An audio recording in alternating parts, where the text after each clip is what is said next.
Minha filha sempre achou que minhas opiniões não importavam. Eu era só a mãe antiquada, a voz que ela ignorava com um sorriso de superioridade. Mas um dia, ela vai aprender que a vida cobra cada desprezo que a gente faz com quem nos deu tudo. E quando esse dia chegar, não vai ser um sermão ou um discurso que vai doer, será o silêncio do meu amor, e o peso do que ela perdeu sem nem perceber.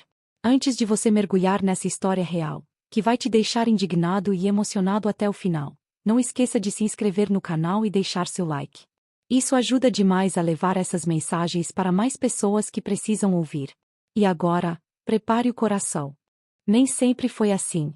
Houve um tempo em que ela era meu mundo inteiro, quando eu passava noites em claro, embalando-se o choro de bebê, trocando fraldas com olhos pesados de sono. Lembro do medo que senti na primeira febre alta, das histórias que lia até minha voz falhar, dos desenhos que colávamos na geladeira como troféus. Cada risada dela era minha recompensa, cada mamãe dito com aquela voz pequenina me fazia esquecer o cansaço. Quando cresceu, continuei lá, levando e buscando da escola, fingindo não notar seus olhares envergonhados quando me via entre as outras mães mais jovens e descoladas. Eu me esforçava para entender sua música, suas gírias, suas paixões passageiras, só para manter um fio de conexão. Mesmo quando ela rolava os olhos para meus conselhos, eu insistia, porque achava que um dia ela lembraria das minhas palavras, quem sabe, agradeceria. Ela não fazia ideia de quantas vezes engoli minha dor para não sufocá-la com minhas expectativas. Quantas vezes me humilhei em reuniões de pais para defendê-la, quantas vezes abri mão de um jantar quente para levar um lanche no intervalo do seu curso. Tudo porque acreditava que, no fundo, ela sabia que eu era o único porto seguro que nunca a abandonaria. Mas o tempo mostrou que eu estava errada. Só que os sacrifícios iam muito além do que ela podia imaginar. Aos 25 anos, recusei uma promoção no trabalho porque significaria viajar demais e deixá-la com babás. Anos depois, disse não ao sonho de estudar no exterior quando uma bolsa surgiu. Como iria embora se ela mal sabia fazer seu próprio café da manhã? Guardei os panfletos de Paris no fundo da gaveta e fingi que não doía. Até pequenas alegrias eu enterrava. O convite para a festa de casamento da minha melhor amiga em outra cidade. Ela tinha torneio de natação. O curso de pintura que tanto queria fazer. Quem iria buscá-la da escola. O apartamento perto da praia que desisti de comprar para manter ela no colégio caro dos sonhos. Tudo justificado com um depois eu faço. Ela precisa mais do que eu. Nunca reclamei. Achava que um dia, quando ela fosse mãe ou tivesse sua própria vida, entenderia o peso dessas escolhas. Mas ela cresceu achando que tudo caía do céu, que mães eram feitas para servir em silêncio, sem desejos, sem cansaço. E o pior? Nunca me perguntou: mãe, você abriu mão de algo por mim? A resposta teria assustado. Até que os primeiros sinais de desprezo começaram a aparecer. Lembro da primeira vez que ela revirou os olhos quando tentei ajudá-la com a lição de casa. Isso já era diferente no meu tempo, eu disse, e ela soltou um suspiro irritado. Mãe, para de falar como se o mundo não tivesse mudado, respondeu, fechando o caderno com força. Aquilo me doeu, mas sorri como se fosse brincadeira. Aos poucos, meus conselhos viraram piadas entre ela e as amigas. Lá vem minha mãe com seu manual da Idade Média, dizia quando eu sugeria cuidado com estranhos ou falava sobre poupar dinheiro. Comecei a me censurar. Será que eu realmente era tão ultrapassada? Reduzi minhas opiniões ao mínimo, mas até meu silêncio parecia errado. Ela reclamava que eu não a entendia quando ficava quieta. O pior foi quando me viu chorando após uma dessas humilhações. Em vez de se desculpar, apenas resmungou, dramática como sempre. Naquele momento, percebi que não era mais a heroína das histórias que contava para ela dormir, era só uma figura caricata, a mãe chata que insistia em existir na vida dela. Mas mesmo assim, continuei amando, como se amor bastasse. Até que veio o dia em que as palavras cortaram fundo demais. Ela chegou em casa aos prantos depois de terminar com o namorado, e eu, com o coração apertado, tentei confortá-la. Amor, você vai superar, eu também passei por isso.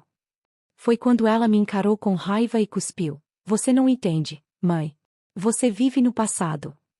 O silêncio que se seguiu foi mais alto que qualquer grito.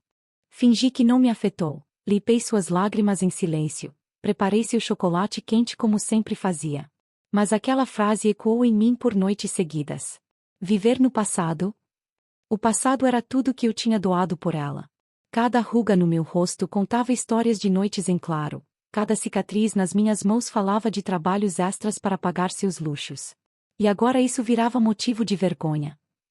Naquele momento, pela primeira vez, questionei se todo o meu sacrifício valeu a pena.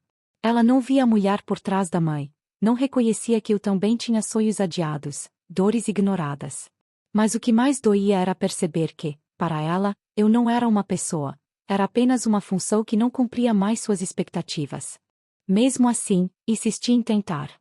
Todo domingo, ligava para convidá-la para almoçar, ela atendia uma em cada 5 chamadas, sempre com a mesma desculpa: tô ocupada, mãe. Enchia sua geladeira de comidas prontas quando viajava, deixava dinheiro escondido na gaveta caso precisasse, mandava mensagens que ficavam no vácuo por dias. Acreditava que era só uma fase, que meu amor seria forte o bastante para atravessar esse muro. Cheguei a aprender a usar aplicativos só para me conectar ao mundo dela: Instagram, TikTok, até Twitter criei. Curtia todas as fotos, comentava com emojis cuidadosamente escolhidos, tentando mostrar que podia ser descolada também. Até o dia em que vi o print de uma conversa dela com uma amiga: minha mãe é tão patética, vive me stalkeando. Apaguei todas as contas na mesma hora, com as mãos tremendo. O pior era quando ela precisava de algo, aí sim, meu telefone vibrava. Mãe, transfere dinheiro para mim. Você pode buscar minhas encomendas. Minha amiga vai dormir em casa, faz aquele jantar que ela gosta. Eu corria, obedecia, esperando que dessa vez fosse diferente. Mas depois do favor cumprido, o silêncio voltava. Eu era útil, mas não importante. Até que veio o dia em que entendi: precisava parar. Foi quando ela esqueceu meu aniversário pela 3ª vez, mas postou stories comemorando o dia da cachorrinha da amiga. Sentei na cama vazia do quarto que mantinha arrumado para suas raras visitas, e algo dentro de mim quebrou. Não era mais dor, era clareza. Eu merecia mais do que migalhas de atenção. Naquela noite, peguei a caixa de documentos que guardava no armário, aquele tesouro silencioso que ninguém sabia que existia. Passei os dedos sobre os papéis que comprovavam cada centavo economizado em segredo: investimentos, poupança, o apartamento comprado com meu nome. Tudo fruto de anos dizendo não a mim mesma para dizer sim a ela. Agora, seria meu refúgio. Decidi que não confrontaria, não gritaria, apenas agiria. Mudei o testamento no dia seguinte, deixando tudo para uma prima distante que sempre me tratou com respeito. Não por vingança, mas por justiça. Ela nunca desconfiou, afinal, na cabeça dela, eu era a mãe que sempre perdoaria tudo. Dessa vez, estaria errada. Mas o destino reservava uma ironia cruel. Quando ela finalmente descobriu sobre meu patrimônio, foi por acaso, uma conversa que ouviu por acaso entre mim e meu advogado. Seu rosto, antes cheio de desdém, se transformou em pura incredulidade. Você tem tudo isso e nunca me contou, ela gritou, como se eu tivesse cometido um crime. Pela primeira vez em anos, eu era interessante. Ela não sabia que enquanto gastava fortunas em roupas de marca e festas, eu reinvestia cada bônus do trabalho. Enquanto reclamava que dinheiro não dava em árvores, eu plantava sementes silenciosas que cresceram sem que ninguém notasse. O apartamento na praia que tanto sonhava estava lá, alugado por anos, pagando sozinho seu próprio financiamento. Tudo escondido atrás de uma vida simples que ela sempre achou medíocre. Naquela noite, vi o cálculo nos olhos dela. O peso de cada desprezo agora tinha valor concreto. Ela tentou abraços falsos, perguntas repentinas sobre nossos planos. Mas meu sorriso era diferente agora, tranquilo, impenetrável. Finalmente, eu segurava as cartas, e ela nem imaginava que o jogo já estava perdido para ela. Tudo desmoronou no jantar de aniversário do genro. Ela estava radiante, até que me viu usando o mesmo vestido de 2 anos atrás. Você não poderia ter se arrumado melhor, mãe, sussurrou com raiva. Quando tentei conversar com suas amigas sobre meu trabalho, ela me puxou pelo braço. Para de falar besteiras, você não entende nada do meu mundo. O silêncio na mesa foi como uma facada. Mas o golpe final veio quando brindaram a família perfeita. Ela ergueu a taça e disse, sorrindo, obrigada por serem tudo o que eu preciso. Naquele instante, entre risadas e aplausos, eu desapareci. Saí sem me despedir, minhas lágrimas queimando mais que o vinho deixado no copo. Na calçada, olhei para trás pela última vez, e soube que aquela mulher não era mais minha filha. Cheguei em casa e fiz o que deveria ter feito anos antes. Bloqueei seu número, apaguei as fotos da parede, doei as roupas que guardava para suas visitas. Cada objeto era um pedaço do meu coração que eu recolhia de suas mãos ingratas. Naquela noite, chorei não por ela, mas pela mãe que morria de tanto amar em vão. Quando ela finalmente percebeu minha ausência, veio até minha casa com aquele olhar irritado que conhecia tão bem. Você vai me humilhar fazendo cena, ela gritou, sem perceber a ironia. Eu respirei fundo, sentindo o peso de décadas de amor não correspondido, e deixei as lágrimas secarem nos meus olhos antes de responder. Não estou fazendo cena, disse calmamente. Estou apenas me colocando no lugar que você sempre quis que eu ocupasse, longe. Ela riu, achando que era outro drama passageiro. Ah, para com isso, mãe. Você sabe que eu te amo, disse, como se fossem palavras mágicas que apagavam anos de descaso. Mas meu silêncio persistente começou a assustá-la. O que você quer que eu faça? Ela exigiu, impaciente. Foi quando eu a olhei nos olhos e disse as palavras mais poderosas da minha vida. Você vai entender um dia. Naquele momento, algo mudou entre nós. Ela percebeu que não era mais a criança mimada e eu, a mãe disposta a tudo. Pela primeira vez, me viu como uma mulher, uma que poderia, sim, cansar de esperar por um amor que nunca veio. Quando a porta se fechou atrás dela, senti um luto e uma libertação tão grandes que mal conseguia respirar. A partida mais dolorosa é sempre a que deveria ter acontecido há muito tempo. O verdadeiro teste veio 3 meses depois. Ela apareceu na minha porta às 11 da noite, a mesma hora em que eu costumava esperar acordada por suas noitadas. Dessa vez, os olhos vermelhos não eram de diversão, mas de desespero. Mãe, preciso de dinheiro, meu nome está sujo, o banco vai tomar meu carro.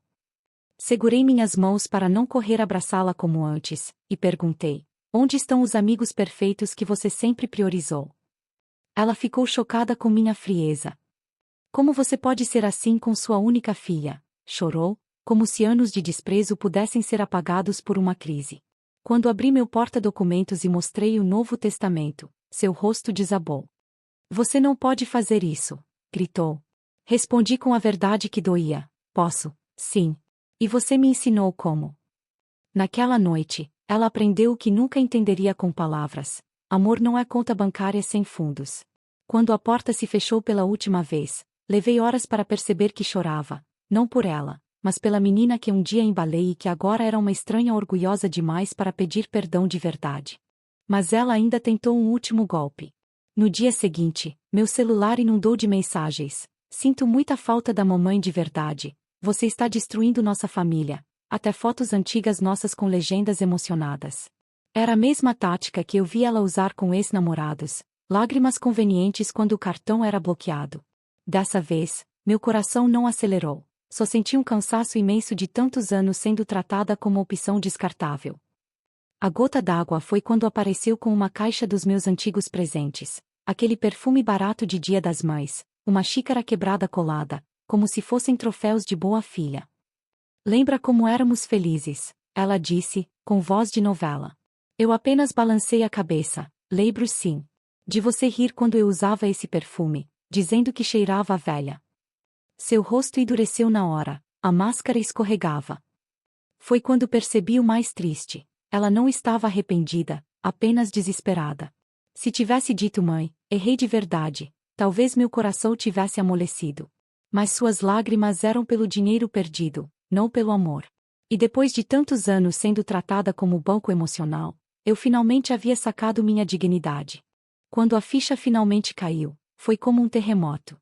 Então você prefere dar tudo para estranhos do que para sua própria filha? Ela gritou, com os olhos cheios de um ódio que me gelou a alma. Eu respondi com a calma que só quem já sofreu muito consegue ter. Prefiro dar para quem me trata com respeito, algo que você esqueceu como se faz. Ela então jogou a carta que achava ser definitiva. Você vai morrer sozinha. Minha resposta veio baixa, mas carregada de uma verdade que ecoou na sala. Já morri muitas vezes enquanto você estava por perto. Pelo menos sozinha, serei em paz. Foi quando ela revelou seu verdadeiro caráter, xingou meu passado, minha criação, até meu luto pelo pai que ela mal conheceu. Cada palavra era um prego no caixão de nossa relação, e eu apenas assistia, imune pela primeira vez. Quando ela saiu batendo a porta, deixando para trás até os presentes encenados, senti algo inesperado, alívio. Sua explosão provou o que eu sempre suspeitei: eu nunca fui mãe para ela, apenas um caixa eletrônico com abraços grátis. E caixas quebradas, todos sabemos, viram sucata. O tempo, como sempre, trouxe sua justiça silenciosa. Soube por conhecidos que ela se mudou para uma cidade distante, vivendo de favor na casa de amigos que logo se cansaram de sua ingratidão. O carro foi levado pelo banco, o mesmo que ela tanto ostentava nas redes sociais. Ironia cruel. Hoje, quem vive no passado é ela, relembrando os dias em que meu amor incondicional era garantido. Enquanto isso, redescobri o sabor da paz. Viajei para Paris que deixei para trás, usando o mesmo vestido ultrapassado que ela tanto ridicularizou. Minha casa, antes cheia de lembranças dolorosas, agora abriga aulas voluntárias para idosos, pessoas que sabem o valor de um café compartilhado em silêncio respeitoso. E a herança? Transformei-a em bolsas para jovens pobres que sonham em estudar, exatamente como eu sonhei um dia. Às vezes, quando o vento balança a velha cadeira de balanço onde a embalei, sinto uma pontada de saudade. Não dela, mas da mãe que fui, ingênua, generosa demais. Mas escolho honrar essa versão de mim não com arrependimento, mas com uma lição: amor não é moeda de troca, e dignidade não tem preço. Hoje, finalmente, eu me basto. Aprendi da maneira mais dura que dar tudo de si não garante ser valorizada. Hoje, finalmente, me valorizo. Durante anos, confundi amor com autoanulação, achando que ser mãe significava desaparecer em favor da outra pessoa, até o dia em que entendi que relações saudáveis não exigem que nos reduzamos a cinzas para manter os outros aquecidos. Minha filha não me perdeu por eu ter sido dura, mas por eu ter permitido que meu amor se tornasse um tapete. Hoje, minhas rugas contam novas histórias, não só de sacrifício, mas de redescoberta. Se há uma lição que carrego, é esta: amar não significa doar-se até não sobrar nada, e dizer basta não é falhar, é a mais pura forma de autopreservação. Agora, quando olho para trás, não vejo rancor, apenas a paz de quem aprendeu que, antes de qualquer título, mãe, esposa, filha, sou eu mesma, e isso já basta.